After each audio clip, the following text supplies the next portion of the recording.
a low-wage, low-skilled migrant, were they to remain in this country to the end of their lives, would cost the Exchequer between £400,000 and £500,000.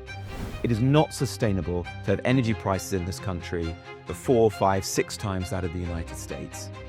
There is no prize for being the first country in the world to decarbonise. The fact that you cannot build anything in this country right now, not just houses, but roads, railways, factories, data centres. You cannot have economic growth if you can't build things. Thank you for joining us here at the Institute of Economic Affairs this evening. Those of you who have been here before will recognise that I am not Executive Director Tom Clockerty. I am, in fact, Director of Communications Callum Price. Tom's at a conference in Brussels this evening and has asked me to fill into his large shoes. So, without further ado, Robert Jenrick is the Shadow Secretary of State for Justice and Member of Parliament for Newark since 2014. He served in multiple government roles, including Minister of State for Immigration and Secretary of State for Housing, Communities and Local Government. He finished second in the 2024 Conservative Leadership Contest and 30,280th in the 2025 London Marathon, I do believe. Okay, well, that doesn't sound so good. To be fair, I'm not sure how many people in this room even started the London Marathon, so we'll give you that. Which race was harder? Ooh. The leadership race was a lot longer. Yeah. That's for sure.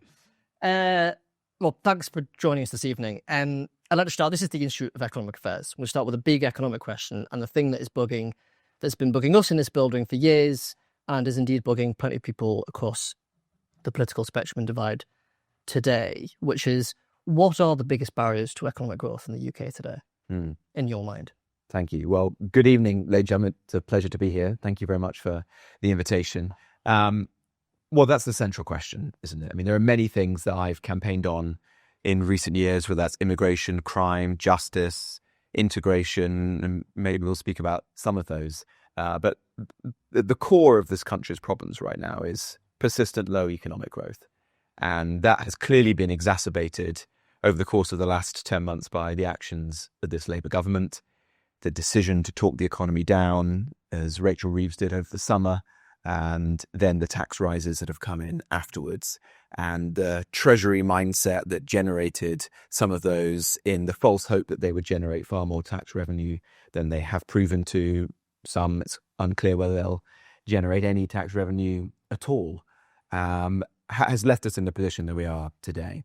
But at the heart of your question, I think, is a bigger one, really, which is what has happened in this country, at least since the financial crash, if not going further than that. And it feels to me that no government in my adult lifetime has had an effective growth strategy. There's been tweaks here and there on housing or on deregulation, small improvements to try and improve in the short term the competitiveness of this sector or that.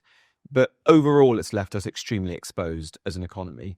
And we find ourselves today in a position where we're really in economic decline relative to other countries. And many people, most people in our country, actually feel poor right now. And the people that I represent in a northern Midland town in Newark do not feel well off. And this is at the heart of the discontent that we see in the country today. And they are crying out for a government that is actually going to seize these challenges and come forward with serious and, I would argue, very radical solutions.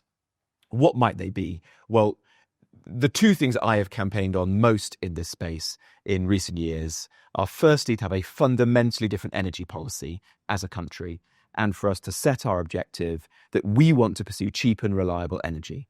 It is not sustainable to have energy prices in this country of 4, 5, 6 times that of the United States. There is no prize for being the first country in the world to decarbonise. I said it to Philip Hammond when I was a junior Treasury Minister, when Theresa May was trying to push through net zero 2050, and it's as true today. It is unilateral economic disarmament. It is impoverishing people in our country, and it's further deindustrialising what remains of our industrial base. This has to end. I'm pleased with what's happened. Rishi Sunak began to change the debate in a modest way. Kemi did a speech, which you will have seen a few weeks ago, which went significantly further. We have, as Conservatives, to be realists now and set out a fundamentally different policy. What might the contours of that be? Well, I think it's going to have to be accepting that gas is here to stay for the foreseeable future. We will need to have gas-fired power stations, that we're going to have to cut back on some of the renewable subsidies that we've had in recent times, and that the legislative framework that sits behind this is going to have to change. Now, that will be the subject of the policy commissions that the party has done, but I've spoken about that in the past. I think something very radical is going to have to be done there, because it's the arbitrary targets that are driving the crazy policies that we're seeing right now. The second area, and one which I've probably been more personally committed to than almost anyone in the parliamentary party, has been the fact that you cannot build anything in this country right now. Not just houses, but roads, railways, factories, data centres. You cannot have economic growth if you can't build things. And so we have to accept that as a party, as a country, and fundamentally change the planning system that sits behind it. I pursued this as a minister with some success, not nearly as much success as I would have liked. Although I would say, with the benefit of hindsight, when I was housing secretary, the number of new homes being built in this country reached the highest level since 1987. It's fallen back almost every year since then, to the point where today, I think the latest stats show that London, for example, has declining numbers of homes being completed. And in the first 3 months of this year, in 23 out of the 33 boroughs in London, not a single shovel was put in the ground to build a single home. 23 out of 33 boroughs, no homes at all were even started. I mean, that is insane. It's completely letting down young people and exacerbating a massive housing crisis, but it's also holding us back economically. So I remain an advocate for planning reform. I think we should be massively densifying our cities. There are so many opportunities. I caught the train the other day to Greenwich, and you just see in London, the scale of the opportunity. This is predominantly a low density city. But where I'm from, in the Midlands and the North, there are city after city, Nottingham, Derby, Leicester, Wolverhampton, Birmingham, where there's immense potential to densify and to regenerate. And that is not just an economic growth generating mission, it's actually an incredibly important social one as well, because these cities have become reliant on student housing and social housing, and there's been a flight of aspirational middle-class people in the whole of my lifetime, and we should be reversing that. These cities are bankrupt, partly because many have been poorly governed, but also because they don't have a tax base. So we should get building, bring in aspirational people, regenerate these cities and give some life back to them again. Those are two things that I would take forwards as important supply-side reforms. Of course, like everyone in this room, I want to cut taxes as much as you do, and maybe we'll talk about that. But the hard yards are actually supply-side reforms, and that's why we should pursue them. I think you find very few people in this room disagreeing with you on that. What you will find is a lot of people in this room and in this building and across the sort of policy space in Westminster is a heavy degree of scepticism about actually delivering that. We've heard time and time again from politicians of all stripes through the years. You can go back and look at the annals in the IEA's history of our founders and our original research directors complaining about Keith Joseph, who was supposed to be radical and then went into government and went native for a little bit. He then came out. Well, he was got bad. He wasn't too bad. He got good. But in his first term government, the sort of early 70s, he was criticised by people who knew what the sort of the right approach should be, and for going in and not being as radical as he needed to be. So why is that? It's a big question to ask. But what happens there, and how can we ensure that whichever party goes into government next time, what does your party have to do to gain the mandate, if you like, to do some quite radical things? Well, I suppose I'd come to that first by saying there's no alternative. And there is a parallel with the late 1970s. I know that's not a cultural reference that half the people in this room remember. I actually wasn't alive myself during that time. So I try to avoid harking back to it too much. But nonetheless, this does feel like we're living through a sort of interregnum, a period where the old consensus has fallen away, has been proven to be demonstrably unsuitable to meet the challenges that we face. And we're waiting for some party to step forward and bring forward a set of radical solutions to the challenges that we face, whether that is the housing crisis, low economic growth, the energy challenges, mass migration, the lack of pride in some of our communities, right? There are many other issues. And that's clearly not going to be resolved under this Labour government. I think we can see that already, because even if you are kind to them, the solutions they bring forward are very minor. You know, they're tweaks. In some cases, the only areas where they're radical, like Ed Miliband's energy policy, is deeply detrimental. But in other areas, it doesn't rise to the scale of the challenge. And I don't think you can just continue along this path. I think the rubber is hitting the road, and the next government has got to be a radical and reforming government. That is, incidentally, I think the big divide in British politics today is not left or right. It's between those people who see that the country is in economic and societal decline and are willing to go along with it, maybe prefer to do that in a dignified and respectable way, or put their own personal respectability above advocating radical solutions. And those people who say, no, I'm not prepared for that to happen. I want to arrest the decline in this country, and I'm going to bring forward serious solutions. Obviously, I want the Conservative Party to be that party, and I think the public are yearning for it. And if we can be that radical party, then I think there's a market for us, and the public will slowly regain trust and confidence in us. If we were lucky enough to form a future government, we have to learn the lessons from what happened last time, and that was on multiple levels. Fundamentally, I think there was a lack of political will, that we had a succession of leaders who, in some areas, were not willing to do difficult things. Housing was an obvious example of that, but there are others. But the system itself obviously needs to be reformed as well, whether it's the civil service, where it just simply hasn't been of the capacity and caliber that's necessary to do some of these things. You're going to have a different civil service. I think the age of a truly independent civil service has come to an end, and the next government is going to have to be able to judiciously appoint some individuals to it in order to actually get things done and to drive genuine change and accountability. So would you increase the amount of political appointments in departments? Yeah, but I don't mean political in the sense of politicizing. I just think that you have to, if you're a Secretary of State, you've got to be able to hire and fire your permanent secretary. You've got to be able to walk into a department with people who have the sense of mission to do what you want to do.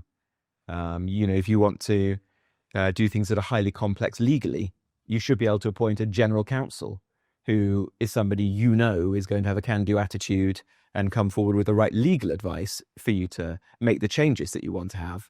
It doesn't make sense to walk into, the Home Office with 3 20-something special advisors. No disrespect to brilliant special advisors. You've got to walk in with a whole flank of brilliant people who are prepared for this moment and not having it just forced upon them. I think the other area is clearly we allowed a body of laws to persist, most of which were created in the Tony Blair era, which have made it immensely challenging for ministers who truly want to change things, not technocrats, which is most people, but people who really are gripped with a sense of purpose to get things done in the time that's available.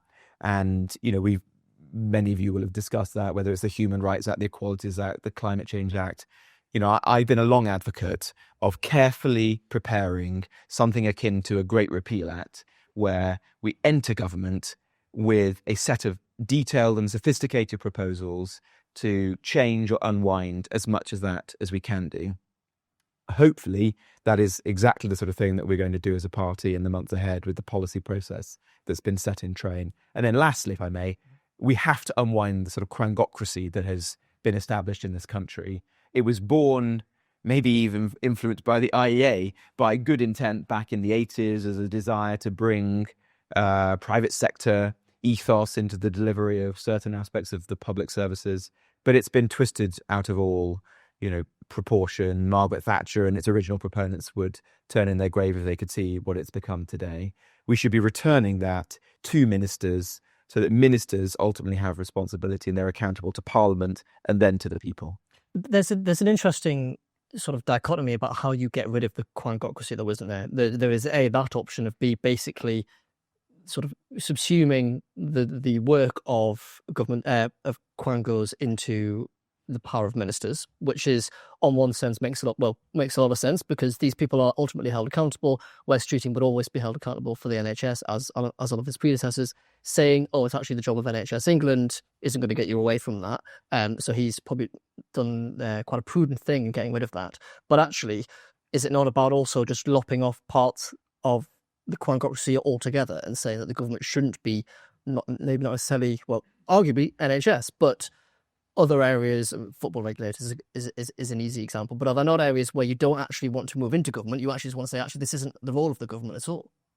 Yeah, I think there are things that we just don't need to do anymore, and which have just driven vast amounts of waste and bureaucracy where we've got in the way of people.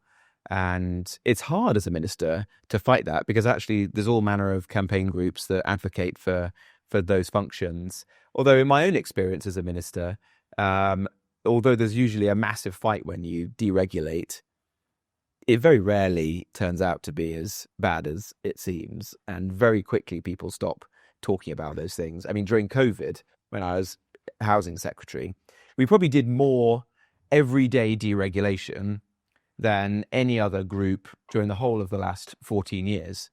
You know, every day we just got rid of something. Like, you could go and create a campsite on your field if you wanted to create a small business. Or, you know what, let's allow every cafe and restaurant in the country to be a takeaway as of 9 a.m. tomorrow morning. Or let's allow everyone to set up tables and chairs on the high streets and the West End of London and have al fresco dining. And you know what? Most of these things were a big success. And all of the doomsayers who said that there were going to be this problem or that problem, rarely did it actually work out that way. So I'm an advocate of deregulation. I've done it myself, and it does take a degree of bravery. But once you've done it, people are usually like, well, why not didn't we do this years ago? I'd like to talk a bit about your planning reforms, because they were, at the time, they were radical and positive in many ways.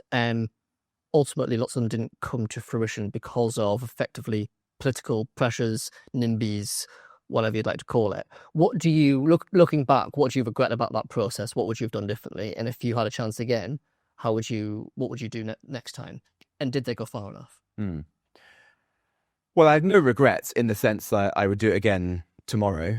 And I think in many respects, those of us, I think the IEA was supportive of me at the time. Those of us who did have been entirely vindicated, because the housing crisis has just got much worse. If we'd done it, it would have added not just homes, but jobs, GDP to our country. And speaking to Boris, subsequently, he acknowledges it was a major mistake to walk away from those reforms, because they were the central supply side reform of his government. And if you're blessed with an 80-seat majority, you should have something to show for it, shouldn't you? Don't you agree? I think that what I feel most angry about the last 5 years is that we got this majority, this precious gift, and have so little to show for it. And that would have been a great legacy to future generations. In terms of how I would do it again, look, I love the countryside as much as anybody, and I want to protect it and preserve it for future generations. And I think there is an argument that if you're going to do something as radical as this, then perhaps you should focus it primarily on the cities and urban areas. And that in and of itself would be a huge reform. So if we'd simply set out to zone and therefore densify our urban areas rather than getting into the idea of zoning our green belt or countryside, it probably would have been a politically easier task to deliver and would still have an immensely positive effect on the country. So that's what I tend to talk about today. I think let's seize the opportunity to densify our big cities. And I think that's something that most people in our country should be able to get behind, because self-evidently that's where the jobs are, the transport infrastructure, the environmental cost is least. That should be a mission that we can all support.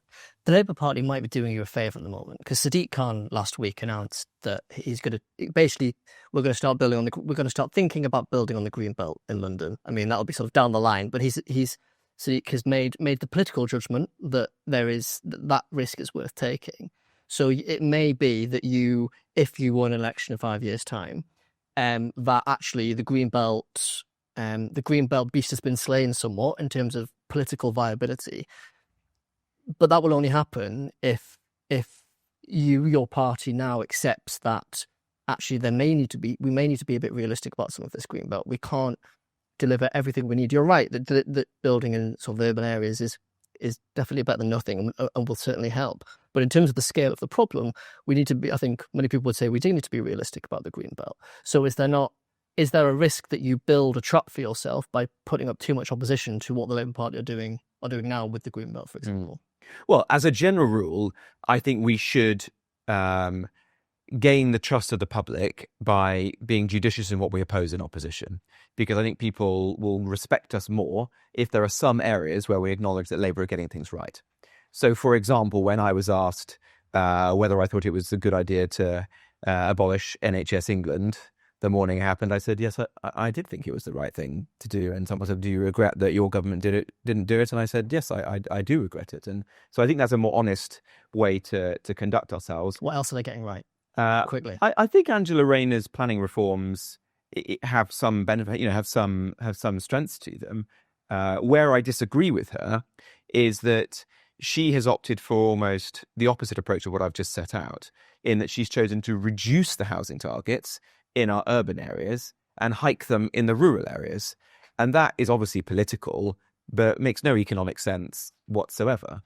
And so that I don't think is going to work either, because you can hike, house building targets 600% in Redcar as much as you like. But if there isn't a vast amount of demand to build houses in Redcar, they're not going to get built. At the end of the day, it's not the state that predominantly builds houses. It's in fact, not at all. It's the private sector, so it's got to be demand led. With Sadiq, I don't believe a word that Sadiq says. So, he could say he's going to build houses on the moon, and it doesn't make any difference. Nothing is being built in London. I gave you the stat. In 20 out of 33 boroughs, not a single home has been started this year. So nothing is happening in London. I actually think it is worth opposing building on the Green Belt around London, because how could you defend building on the Green Belt when nothing is being built in inner East London, for example? Why aren't homes being built in Hackney? Well, it doesn't have to be an either or, though, does it, I guess? Well, you could do both, but I think it's a very hard case to make, to say, let's go and build on genuinely beautiful parts of the countryside when nothing at all is being built in the urban areas. Well, that's so challenge. So at the very beginning, you've got to get building in the urban areas. Mm-hmm. That would be my view. The other dimension to this, if I may, is which has moved on from the time I was housing secretary, although it was evident then, is the link between the housing crisis and mass migration. Because 80 to 90% of the deficit of homes in this country is as a result of the immigration policies we've had in the last 25 years. So you could have the most revolutionary housing secretary backed by the most brilliant prime minister who would stand by them every day of the week to do planning reforms and still achieve absolutely nothing if you didn't fix our immigration system, because we've simply allowed far too many people into the country, and that's put immense pressure on housing. So anyone who is serious about fixing the housing crisis also has to be serious about fixing our immigration system as well.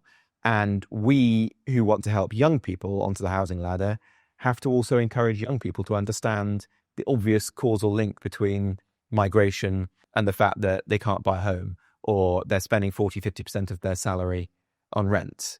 And those who have done that around the world, like the Canadian Conservatives, for example, didn't win the election, but they did get young people to vote for them nonetheless, have prospered and have been able to persuade young people that mass migration is a complete disaster for them and is acting directly against their interests. And that's obviously one of the arguments that I've been making recently. And do you think the Labour Party have done you another favour here in they seem to have, you mentioned the Treasury orthodoxy at the start of our conversation, and we've both been in the Home Office and seen what it's like trying to cut migration when the Treasury thinks it's just an unalloyed good. But that seems to be changing now.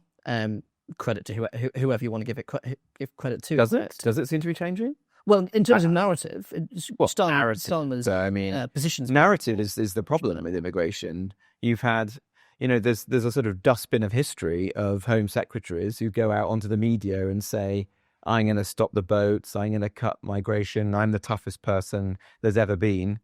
And then they don't do anything about it. So I only care about action. I think the public are absolutely sick of politicians lying to them about immigration. That was ultimately the reason that I chose to resign from the cabinet, because I was not prepared to just be yet another minister who goes out and lies to the public about this. The Home Office's own statistics say that the white paper that Keir Starmer and Yvette Cooper brought forward will only reduce legal migration by between 50 and 100,000. So we'll still end up with net migration at somewhere between 3 and 5 or 600,000.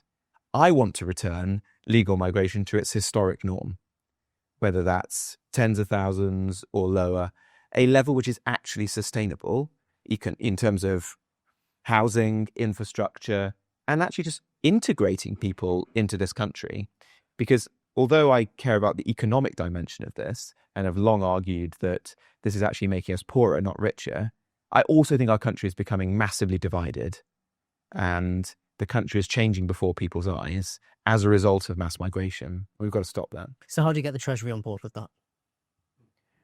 Well, I'm not really interested in what the officials want in the Treasury. You just got to have a prime minister who is absolutely seized by this and understands that this is the number one issue in our politics right now. It's alongside the cost of living, and the two are interlinked. This is the defining issue of almost every Western country right now. But the argument, I think, can be won with serious people who look at the data.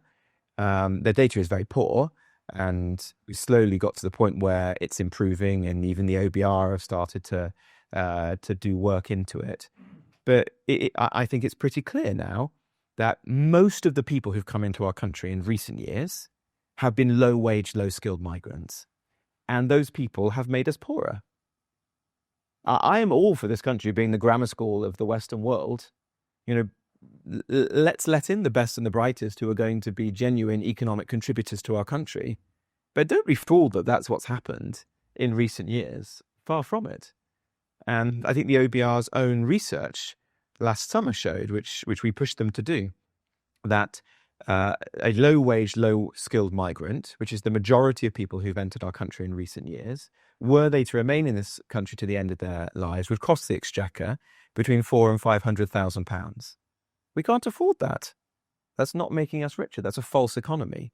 So I think this argument is there to be won, if it hasn't already been won. But now we've got to translate that into an active policy which drives down the level of legal migration and gets the 8 or 9 million people in our country who are economically inactive back into the workplace. Now, before we go to audience, I'm just going to touch briefly on your justice brief and ask we've talked about barriers to action and growth so far. We've talked about the Treasury, we've talked about NIMBYs. What about the judiciary? What do you think is the appropriate role for the judiciary in a sort of functioning liberal democracy? Big question. Follow up. Where are we? How close are we to that proper role in the current system we have today? I mean, I take an old-fashioned view, which is that judges are there to apply the law. They're not there to make the law. We elected politicians in Parliament make the laws of this land. And if judges apply the law, then they will have my wholehearted support. And we have amongst the most respected and highest caliber judiciary of any country in the world. But when judges stray into the political sphere and allow their own political views and activism to either influence their judgments or be perceived to influence their judgments, and therefore damage the trust and confidence of the public in our criminal justice system, then it's absolutely right that we call them out for that. And that is what I've been doing in recent months, you may have seen, which some people have considered that to be contentious. But I actually think that I am fighting for the judiciary and for the rule of law, not against it, but for a conservative vision of the rule of law. And I don't want to see judges damaging, tarnishing the reputation of our judiciary. And I pointed out a number of examples where, of course, it's very difficult to prove that somebody allowed their own political views to reach a biased judgment. But I have found numerous examples of people who have become judges who clearly are activists, who are tweeting. I found a judge, for example, who I think while sitting as a judge, tweeted out that he thought that the Illegal Migration Act should be repealed. Well, it's not for a judge to say that. Why is it the role of a judge to campaign against a law passed by Parliament? That is completely wrong. And the Judicial Appointments Commission, which is supposed to vet judges, is clearly failing if individuals like that become judges, are able to continue to be judges. So this is something that I'm going to be giving more thought to. How can we appoint judges in a way which is thorough? How can we ensure that judges are applying the law, not expanding it or creating new laws, particularly in the sphere of immigration law, where I do think there's mounting evidence that judges are either out of poor training, as even the Attorney General has suggested, or something more pernicious than that, are expanding the law with every passing day. And then allied to that is the point that I think there's we are a party to numerous international treaties and agreements. Most of these were created for noble goals, often a long time ago, the most prominent of which at the end of the Second World War. Many of these are completely outdated and now need either fundamental reform, or we should consider whether we can be a party to them. And we should return these powers to Parliament so that Parliament can ultimately be sovereign and can be making decisions on behalf of the British people. Because going back to your point about how do you get things done, I think the public are sick of politicians hiding behind the fact that they can't do something or other because of an international court. They don't want people to be putting the interests of foreign courts, international law, their own personal reputation on a gilded circuit above the interests of the British public. And there's not been a government more attached to this in my lifetime than Keir Starmer's, whether it's the Chagos Islands, reparations, you name it, giving Jerry Adams and terrorist sympathizers huge payouts, putting our veterans who served during the period of the Troubles on trial, despite the fact they're in their 70s and 80s. We, as Conservatives, should be fighting against this and fighting for parliamentary sovereignty, restoring the role of Parliament in setting the direction for this country. Robert Jenrick, thank you very much. Thank you. I've hogged far too much time. Yes.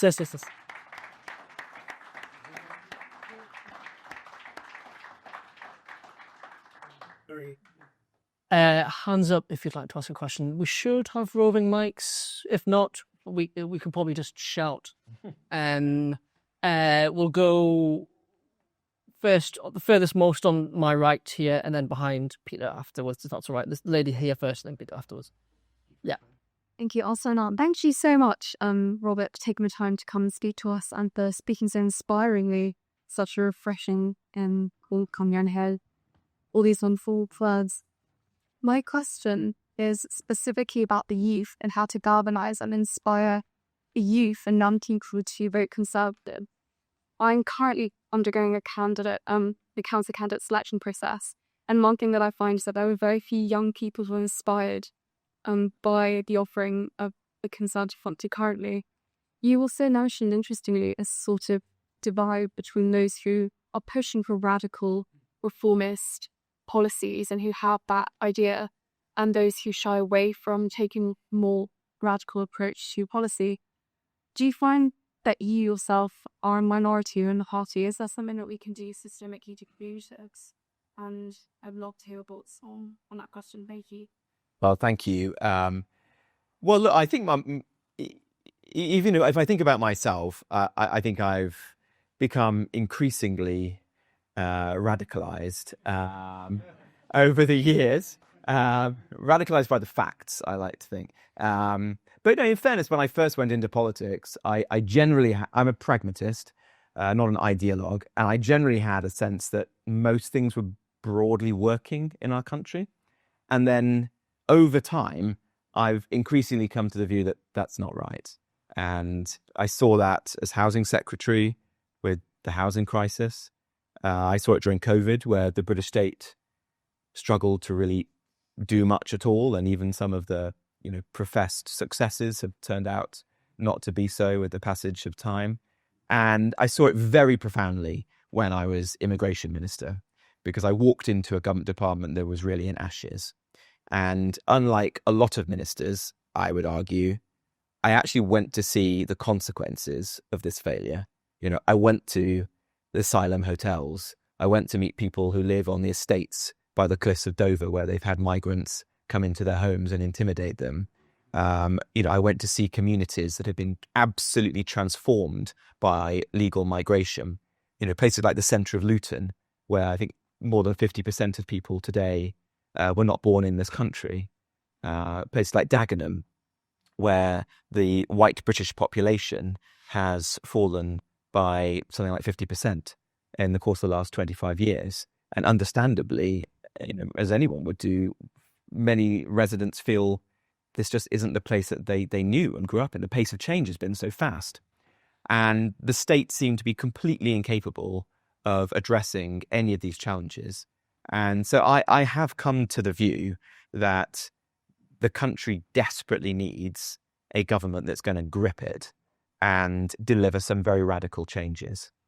And I think that's borne out by public opinion, that there is a deep well of discontent at the moment in the country. There's anger, frustration at both main political parties. That's what's driving people to reform and other parties. And if the Conservative Party wants to have a future, it's got to be the party of radical change. It's got to be the party that understands, appreciates why people are so frustrated and meets that with serious answers. And that will differentiate us from others.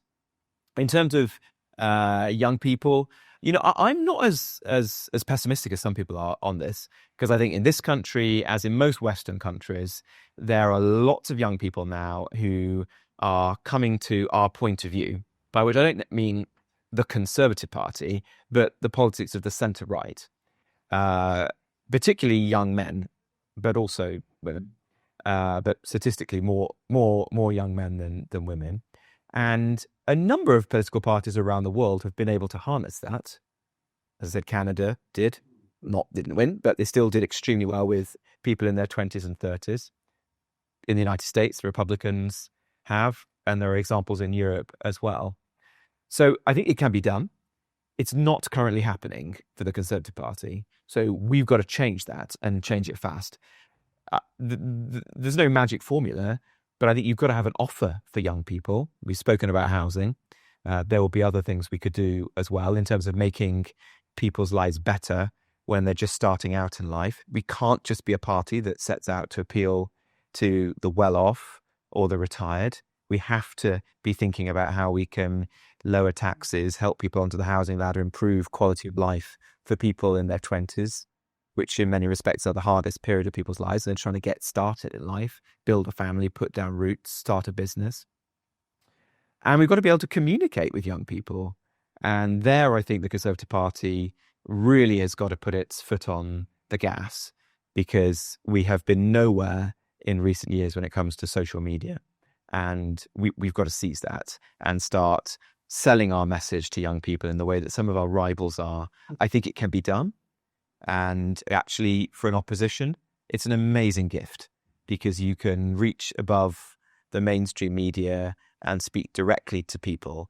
And there's things that I've done. I did a video on the Chagos Islands, for example, a few months ago. It was viewed by 10 million people. I've done videos where literally you walk out the door, film them on your phone as a selfie video. It's viewed by 1 million people.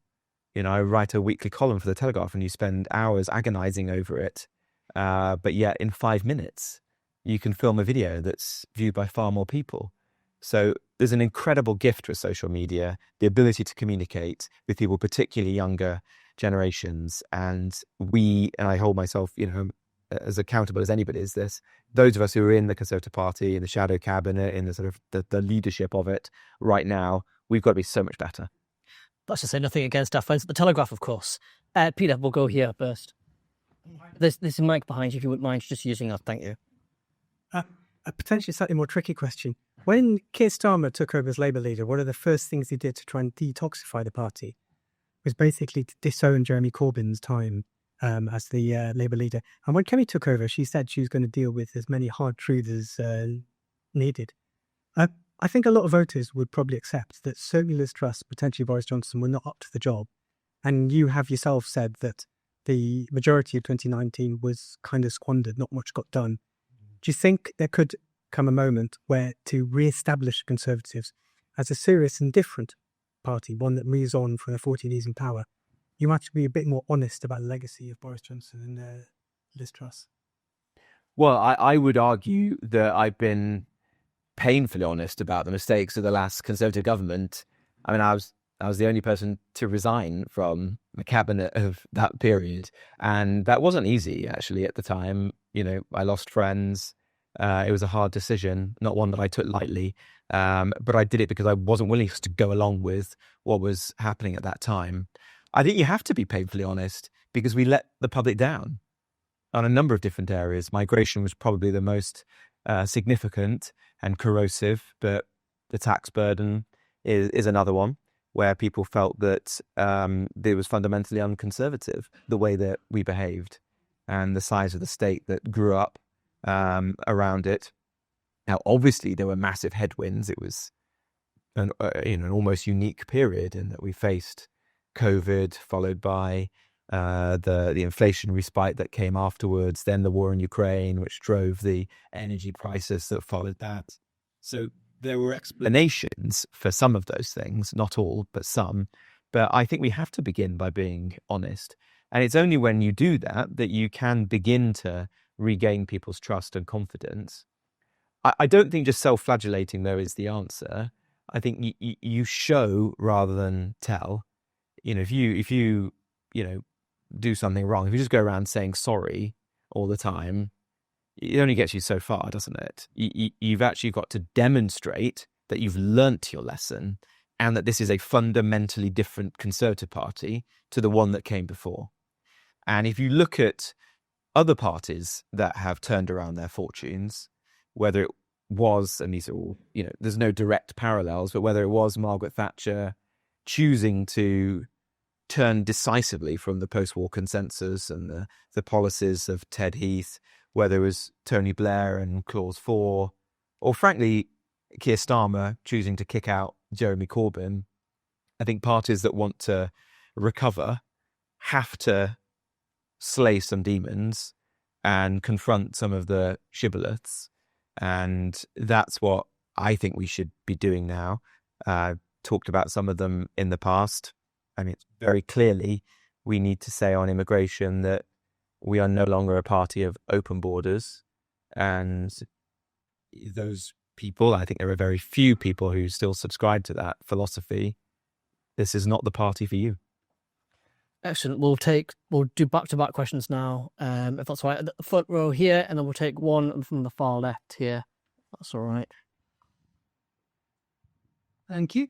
I was just thinking with the obesity crisis in the UK, what would be your views with your svelte figure on Ozempic and other, there are other GLP-1 agonists out there being on the NHS for the purpose of weight loss, not just for diabetes. Thank you. Excellent. And then we had one on the far left over here for Swindon, just passing the mic over. Thank you.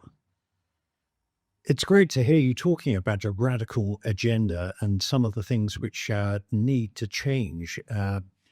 When are the Conservative Party going to make an announcement that they've broken with the past and that they really do subscribe to the radical agenda that you've been talking about? Thank you. Well, I think in fairness, that has begun. If you see the speech that Kemi made on immigration, she acknowledged much of what we've just discussed this evening and has begun to bring forward policies like carving out the Human Rights Act from immigration, that would make a material difference. There are stronger steps that you could take than that, which are now the subject of the policy renewal process that she started.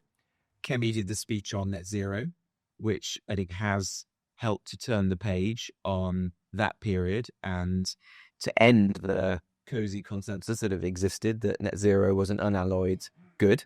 So I think that process has begun. Could we be more radical? Absolutely. That is the purpose of the policy process that's now underway. I do think you've got to get moving. That's not a criticism. I think that's just self-evident that we live in a highly competitive political landscape right now, and you've got to move fast, or else you'll create vacuums that others will step into. That's my general approach. In my own small bailiwick of justice, I've tried to ensure that we don't create vacuums that on any of the issues that have arisen, whether it is two-tier sentencing, grooming gangs, the appointment of judges, you name it, that we try to be as proactive as possible and highlight what's gone wrong, bring forward solutions. I think we should be doing that because the public don't just want to hear you criticizing.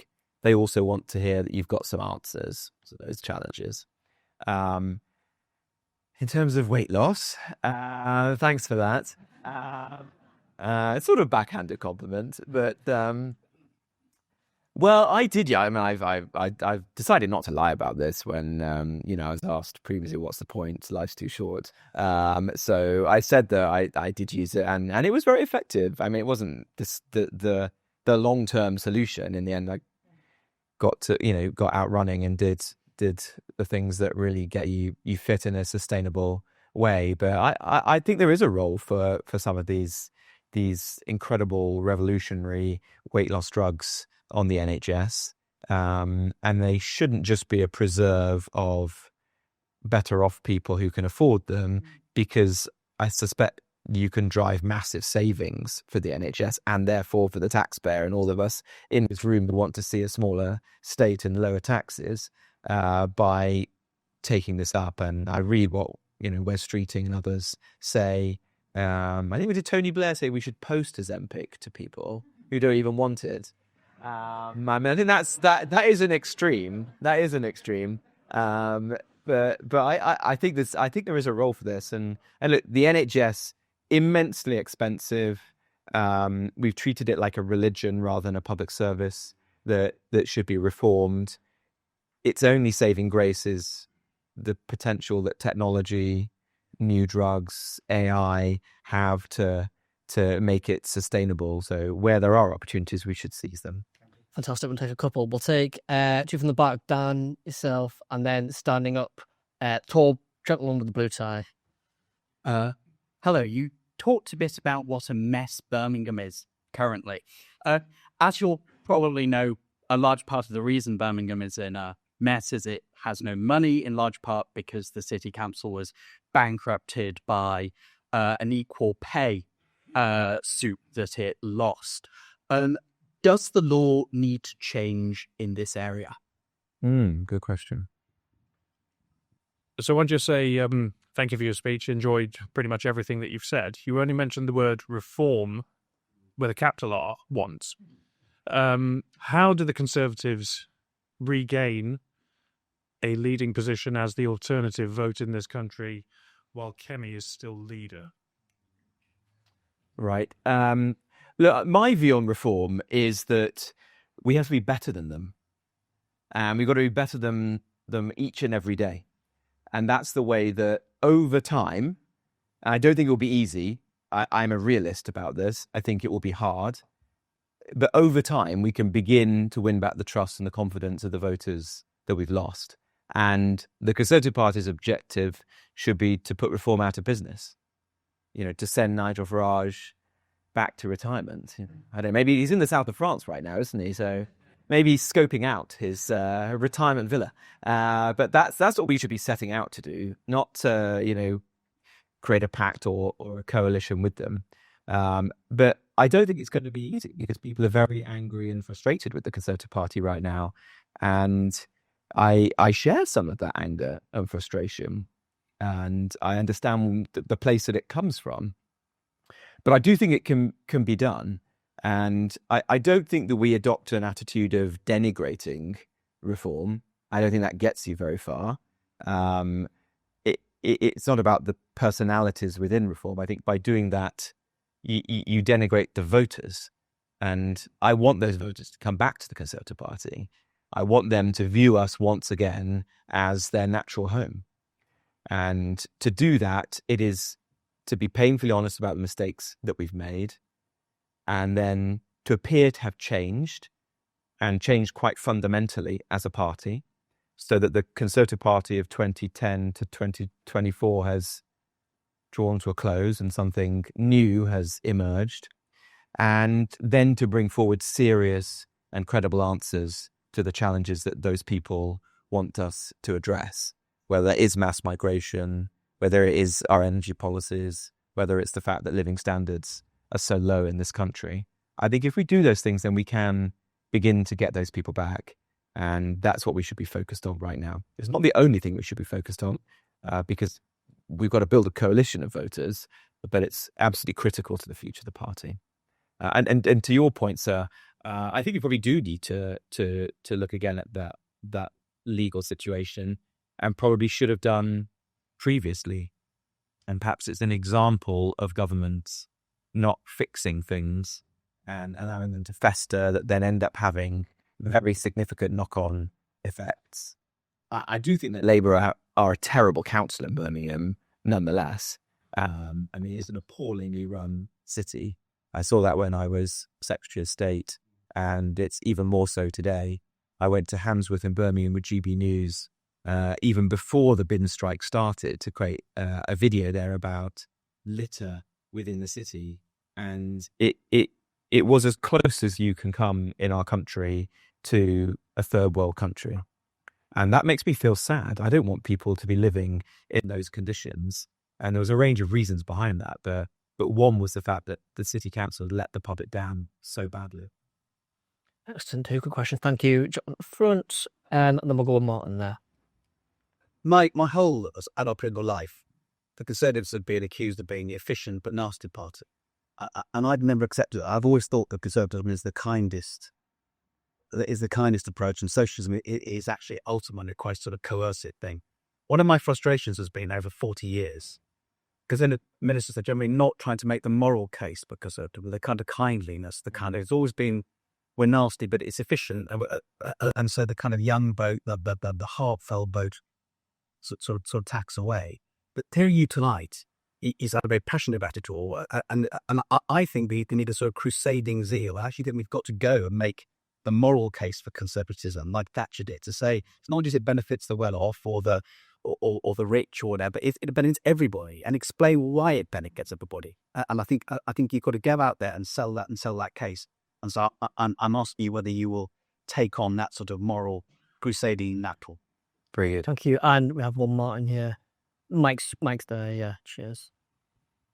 Thank you. I just want to pick up on an answer you gave earlier. You seem to allude to the fact that your party isn't doing things fast enough. Is that the case? Should they be done quicker? And in terms of radical policies, would you countenance scrapping the triple lock on pensions? Well, I'll do the easier question first. It's not our policy to scrap the triple lock, and it's not for me to set the policy anyway. But Kemi has been very clear that it's not our policy to scrap that. In terms of speed, look, I think it's a very hard situation. I mean, being in opposition, having just suffered your worst ever electoral defeat, was always going to be very challenging. I mean, it's the worst electoral defeat since 1832. In fact, an event in Jacob Rees-Mogg's constituency, and he corrected me and claimed it was the worst since 1740. And then somebody heckled him and said, well, he would know because he was probably alive in 1740. But by whichever metric, it's bad. And so it was always going to be very challenging and slow, because the task of regaining trust is not easy. I do think, though, that the modern age is one where the pace at which politics moves, the pace at which people form opinions about businesses, organizations, individuals is fast. And that's fueled in part by social media. So that you can't draw direct parallels with the ways in which oppositions have recovered in the past, even within our recent memory, like David Cameron's efforts after 2005. And in no prior instance have we, the Conservative Party, had serious competition on the right. And so that does mean that there is a real sense of urgency, or should be, behind our efforts. I mean, probably the most direct parallel to our predicament is the Labour Party in the 1980s, when you had the rise of the SDP. And I mean, I was only born in 1982, so I can't claim to have much memory of that. But I think it's only with hindsight that people assume that it was an easy battle for Neil Kinnock and the people who were around him to save the Labour Party during that period. I think if you actually talk to those people, and Peter Mandelson and the sort of young people who supported Kinnock at the time, they fought tooth and nail to save the Labour Party at that time. And that was an existential crisis for the Labour Party. And so I think we have to adopt the same approach now, which is to view this for what it is and go out there each and every day fighting to save the Conservative Party. And to your points about the moral case, yes, absolutely. I think we have to show passion. We've got to show positivity, give people hope that there is a better future for the country, and be the people who are going to bring change for the country. Because I think here, as in most Western countries today, there's a tremendous yearning for someone and some party to just step up and grip things and get stuff done. And you see that is incredibly galvanizing, whether it's, the first few days of Donald Trump's administration, where whenever you thought about him or his policies, there was a sense that he was doing things, or other examples around the world. I think if somebody, for example, stopped the small boats, they'd be like Nelson on, Trafalgar Square. People would be absolutely, delighted that someone had actually done something and gripped a national challenge that was long overdue. So we've probably got time for two more quick rounds. So two gentlemen at the back stood next to each other, one after the other, please, and then we'll come back here. Thank you very much for coming, Robert. My question is on Conservative membership. 1950s Conservative membership was at 2.7 million. That's quite long ago. Now it's at 100,000. Do you think, that should be pursued now about the Conservatives are in opposition? And, building on that point, 80% of Conservative members are above the age of 50, 8% are below the age of 24. What ideally the number would you want Conservative membership to be? At the moment it's 100,000, reforms almost double. I want everyone to be a Conservative party. 65 million people. Yeah, and we'll do, yes, if you please. Yeah, thank you. Yeah, you've talked about the need for deregulation. So I just want to offer three views of how you could achieve that. So if there was a policy that could cut NHS waiting lists, could increase tax revenues, and could cut opioid usage, would you be in favour if you knew that meant liberalising medical cannabis? I'm personally sceptical about liberalising cannabis, and I have actually seen in people very close to me some of the consequences of individuals who get into drug use through what seems like an easy backdoor and then end up in a much more difficult situation. So I appreciate that's not everybody's view, but my own personal experience has made me wary of viewing that as quite as simple a step as some people might suggest. With respect to whether it should be prescribed on the NHS for particular conditions, I think you just have to be driven by the medical evidence for that. And I was only very briefly a health minister, but we did look into this because there was a debate at the time, and I spoke to Chris Whitty and a number of the other figures within the NHS, and I don't think the case is entirely made for that, but I'm not an expert on it. And to your point about the size of the Conservative Party, the age of kind of mass membership organisations and millions of people seems to be past. But could we get the Conservative membership up? Yeah, absolutely. Of course we could. And what's the recipe for that? Well, you've got to have a real sense of mission. People want to join something that they can believe in, that stands for something.